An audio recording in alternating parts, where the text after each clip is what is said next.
In a quiet town surrounded by gently sloping hills and winding rivers, I grew up in a place far removed from the hustle and glamour of the city. Our small, worn-down house, with its creaky wooden floors and windows framing endless fields, was a world all its own. It was here, amidst the simplicity and the warmth of my family, that my story began. My parents, while not wealthy, were rich in love, kindness, and wisdom. My father, a skilled carpenter, had hands toughened by years of work yet softened by care, shaping not just furniture but also my values of hard work and humility. My mother, a dedicated schoolteacher, filled our home with books, spinning stories that ignited my imagination and encouraged my dreams. Life in our town moved at a gentle pace, free from pretense. Neighbors greeted each other with warmth, and community gatherings were the highlights of our social lives. I treasured the simplicity, finding happiness in small things, the fresh smell of rain-soaked earth, the crunch of leaves beneath my feet, and the harmonious chorus of birds at sunrise. It was at the town library that I met Mark. He was unlike anyone I had ever known, a visitor from the city, carrying a sense of sophistication, but with an unpretentious nature. His family was well known in business, their wealth and influence stretching far beyond city borders. Yet, Mark, with his easygoing smile and genuine curiosity about my simple life, was a refreshing contrast to the world he came from. Our early conversations were tentative, as though two very different worlds were cautiously circling each other. He spoke of city life, the fast pace, endless opportunities, and vibrant lights. I shared stories of my town, the annual harvest festival, peaceful strolls along the stream, and the close-knit community. Often, we would meet by the old bench at the lake, our conversations lasting for hours. The calm waters, reflecting the shifting colors of the sky, seemed to witness our growing connection, an invisible thread knitting our once distant worlds together. One evening, Mark turned to me, his voice softer than usual. "Anna, I've always been surrounded by people who value status and wealth, but with you, I found a kind of peace I didn't know was possible. You've shown me a life that's honest and full of love." His words stirred something deep inside me. "Mark, it's not where we come from that matters, it's who we are when we're together. You've opened my eyes to possibilities I never dared to imagine." As our bond deepened, Mark began to share more about his family, particularly his mother, an elegant woman with high expectations. He spoke of her with respect, but I sensed his underlying concern. She has strong opinions about who I should be with. I'm not sure how she'll react to us." I held his hand, sensing his unease. "We'll face it together," I reassured him. "Love is about two people choosing each other, no matter the obstacles." Mark's proposal was as understated as our love, no grand displays, just a heartfelt promise of a future together. As I looked into his eyes, full of hope and love, I knew this was only the beginning of our journey. The night I was set to meet Mark's family, my nerves were in knots. Their mansion loomed large as we arrived, a glaring reminder of the different worlds we came from. Mark squeezed my hand, offering a comforting smile. "Just be yourself, Anna, that's all you need to be."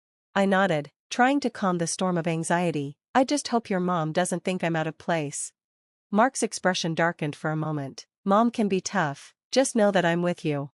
Inside, we were greeted by Mark's mother, Marin, a striking woman with a cool, commanding presence. Her eyes appraised me quickly, a flicker of disapproval flashing across her face. "So, this is the girl who's captured my son's heart. An interesting choice, Mark." The dinner that followed was an extravagant affair, with dishes I couldn't even identify. Marin, ever the composed hostess, handed me a plate with a slight smirk. "I imagine some of these dishes might be unfamiliar to you, Anna. If you'd prefer something simpler, don't hesitate to ask." Embarrassed but determined, I politely declined. "Thank you, I'd love to try something new." The evening continued with veiled jabs. She glanced at my dress, a simple outfit I had thought appropriate for the occasion. "Is that what passes for formal wear in your town? It must be difficult to find something nice on a limited budget." Mark tried to steer the conversation in a different direction, but his mother pressed on. "So, Anna, what do your parents do? It's always intriguing to hear about different walks of life." I answered, feeling her scrutiny. "My father is a carpenter, and my mother is a schoolteacher." "How quaint," she replied, her tone dripping with condescension. "They must be hard-working people, though I imagine they couldn't provide you with much of a financial advantage." As the evening went on, her comments continued to poke at my small-town roots, my parents' humble jobs, and even my salary, which she somehow knew about. Each remark was wrapped in politeness, but sharp enough to sting. Mark looked increasingly uncomfortable, his efforts to defend me only fueling her amusement. When we finally left, Mark's father, Daniel, pulled me aside, offering a kind smile. "Anna, you did well tonight. Don't let her get to you, she'll come around." In the car, Mark apologized over and over. "I'm so sorry, Anna, I didn't think she'd be this tough." I sighed, my voice a mixture of hurt and determination. "It's all right, Mark. I knew it wouldn't be easy, but I love you, and that's what matters." That night, as I lay in bed, the sting of his mother's words still echoed, but beneath the hurt, a quiet resolve began to grow. This wasn't just about fitting in, it was a test of our love and my own strength, and I was ready to face it head on. As the wedding drew closer, excitement filled the air, but so did rising tensions. Marin, who had taken control of the planning, seemed to enjoy dismissing my ideas. One afternoon, while going over the details with her and Mark, the topic of my wedding dress came up. I had picked a simple yet classy gown that truly represented who I was, but Mark's mother had different opinions. "That dress, Anna, it's so basic. Don't you want to stand out on your big day? After all, you're marrying into this family," she said, her tone dripping with condescension. Mark gave my hand a reassuring squeeze under the table, offering me a comforting look. "Mom, Anna looks perfect in that dress. It's her decision, and it suits her beautifully," he replied firmly. But his mother wasn't backing down. "Oh, Mark, let's be realistic. This is a high-profile event. People expect a certain level. Anna, you should think about something more appropriate for a family like ours." I tried to steady my voice, though her words stung. "I appreciate your input, but I really love my dress. It's special to me." She waved her hand dismissively. "Well, it's your day, I guess, but remember, it's not just about you, it's about representing us too." As the days went on, her remarks became more frequent and increasingly hurtful. Marian criticized the flower choices, the menu, and even the invitations. Every comment seemed to be a subtle jab at my background and my perceived failure to meet her high standards. Mark and I spent many late nights discussing this. "I can't believe she's acting like this," Mark would say, frustration clear in his voice. "I wish she could just see how incredible you are and how happy you make me."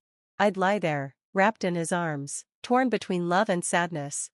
"I knew it wouldn't be easy marrying into your family, but I didn't expect it to be this tough."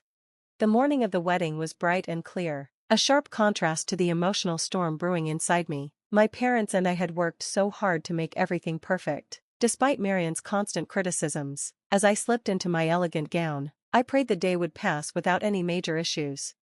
The ceremony itself was beautiful, filled with love and heartfelt vows. Mark's eyes sparkled with affection and promise as we said our "I do." Yet, overshadowing the joy was the impending reception, specifically, the speeches. Sure enough, Marian grabbed the microphone, her presence commanding the room's attention. Everyone braced as she started to speak. "Ladies and gentlemen," she began, her voice loud and clear, "today, we are here to witness the marriage of my son, Mark, to Anna, let's just say, someone from a different background." A ripple of whispers swept through the crowd, a cold wave of dread washed over me. She continued, her words sharp and pointed. "Some may praise Mark for his charitable nature, lifting a person off the streets, but we must be cautious. It's vital to protect our family's reputation and standards, not dilute them with those who seek to climb the social ladder through marriage." The room went silent. My parents exchanged horrified glances, and Mark's face was a mix of disbelief and anger. The guests, a blend of our friends and Mark's high society acquaintances, sat uncomfortably, unsure how to react. I felt humiliated, her cruel words ringing in my ears, meant to shame and demean me in front of everyone we cared about. As she wrapped up her speech with a half-hearted toast to our future, the applause was weak and hesitant. The joy of the occasion was tarnished by her venom. Mark stood, his voice barely steady. "I'm so sorry, Anna, this isn't what I wanted," he whispered, his eyes full of regret and love. I glanced at the guests, feeling utterly humiliated. Marian's words cast a heavy shadow over what should have been the happiest day of our lives. The mood at the reception was still strained after Marian's speech, when Mark's grandmother, Mrs. Eleanor, stood up to speak. Her calm, dignified presence immediately commanded attention.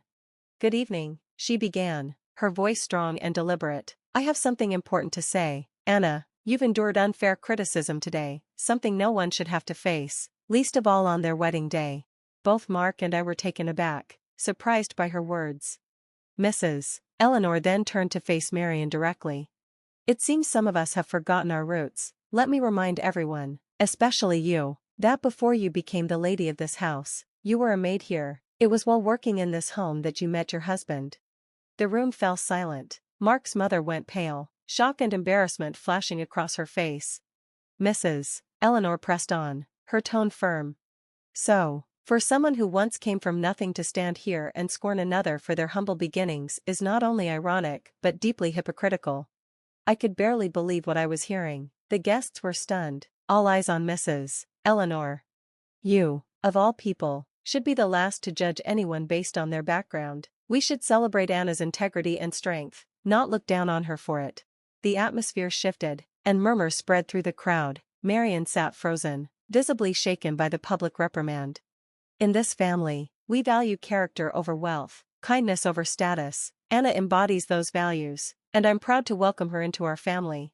She ended her speech by giving me a warm smile. The room burst into applause, completely different from the earlier uncomfortable response. Marian, meanwhile, sat in silence, her earlier arrogance replaced by a deep sense of shame. Honestly, I didn't feel sorry for her. Mark leaned over and whispered, "I never thought Grandma would defend us like that." I squeezed his hand, feeling a rush of relief. She's incredible. The rest of the evening went by in a much lighter mood. Guests came up to us with kind words and genuine smiles, making me feel like they were finally on my side. It felt amazing. As we left the reception, hand in hand, I felt a new sense of confidence and belonging. Mrs. Eleanor's speech had completely shifted the power dynamic, exposing the hypocrisy of a cruel and, frankly, short-sighted woman. In the days following the wedding, tension continued to simmer within Mark's family, coming to a head during a meeting at Mrs. Eleanor's home. We all gathered in the grand living room, the air thick with unease. Mrs. Eleanor didn't waste any time. "What happened at the wedding was unacceptable. The way you treated Anna was disgraceful," she said, her gaze fixed on Marian. Mark's mother, usually so composed, seemed to shrink under her words. "I've already apologized to Anna," she replied defensively. "This isn't just about an apology," Mrs. Eleanor countered. "Your behavior reflects poorly on this entire family. You've grown too comfortable with a lifestyle funded by family money, forgetting the values that got us here." Mark's father, usually silent, nodded in agreement. "My mother is right. You've lost perspective on what's important." Then Mrs. Eleanor made her decision, her words clear and final. "I've decided to withdraw the financial support you've been receiving. It's time for you to start contributing to the family instead of merely taking from it. You'll have to secure a job and learn to manage your expenses." The shock on Marian's face was unmistakable. She turned to her husband, looking for solidarity. "You can't agree with this. She can't just cut me off." But Daniel surprised her. "I'm siding with my mother on this. You've crossed the line this time. It's for your own benefit." Marian's expression shifted to one of anger and disbelief, her usual composure unraveling as she faced her new reality. Mark, who had remained quiet until now, spoke up with a steady voice. "Mom, Grandma's decision may be harsh, but it's justified. You need to grasp the consequences of your words and actions." I watched the unfolding drama, feeling a mix of sympathy and relief. Mark squeezed my hand under the table, a silent gesture of support. The meeting concluded with Mark's mother in shock, slowly coming to terms with her predicament. Clearly, she had grown accustomed to living at the expense of her family, and the idea of working seemed to overwhelm her. I could barely suppress a laugh as we left.